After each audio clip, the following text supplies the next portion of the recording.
1 minute കൊണ്ട് നമുക്ക് 8 mark set ആക്കി എടുക്കാം. ഇത്തവണത്തെ ക്രിസ്മസ് എക്സാമിന് 100% നമുക്ക് ഉറപ്പിക്കാൻ പറ്റുന്ന ഒരു ക്വസ്റ്റൻ ആയിരിക്കും ആപ്ലിക്കേഷൻ ലെറ്റർ ആൻഡ് റെസ്യൂമേ എന്ന് പറയുന്നത്.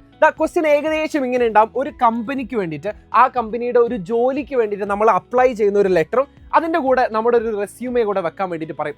8 മാർക്കിനായിരിക്കും നമ്മളോട് ചോദിക്കുക. ഈ അപ്ലിക്കേഷൻ ലെറ്ററിന്റെ ഫോർമാറ്റ് എന്താണെന്ന് പഠിച്ചു കഴിഞ്ഞാൽ തന്നെ ഇതിന്റെ പകുതി മാർക്ക് നമുക്ക് കിട്ടും. മുകളിൽ ഫ്രം അഡ്രസ്സ്, അവിടെ നിങ്ങളുടെ പേര്, അഡ്രസ്സ്, ഡേറ്റ്, അതിനുശേഷം ടു അഡ്രസ്സ് നമ്മൾ അയക്കേണ്ടത് HR ടീമിനായിരിക്കണം അല്ലെങ്കിൽ HR മാനേജറിനായിരിക്കണം. അതിനുശേഷം ആ ഓർഗനൈസേഷന്റെ പേര്, അവരുടെ അഡ്രസ്സ്, അതിനുശേഷം ഏറ്റവും പ്രധാനപ്പെട്ട മറ്റൊരു ഭാഗമാണ് സബ്ജക്റ്റ് എന്ന് പറയുന്നത്.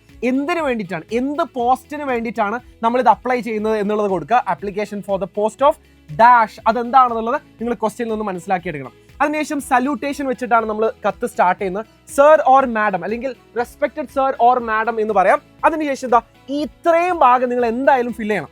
I wish to apply for the post of dash. I'm interested in this role and believe my skills and dedication will suit the position well.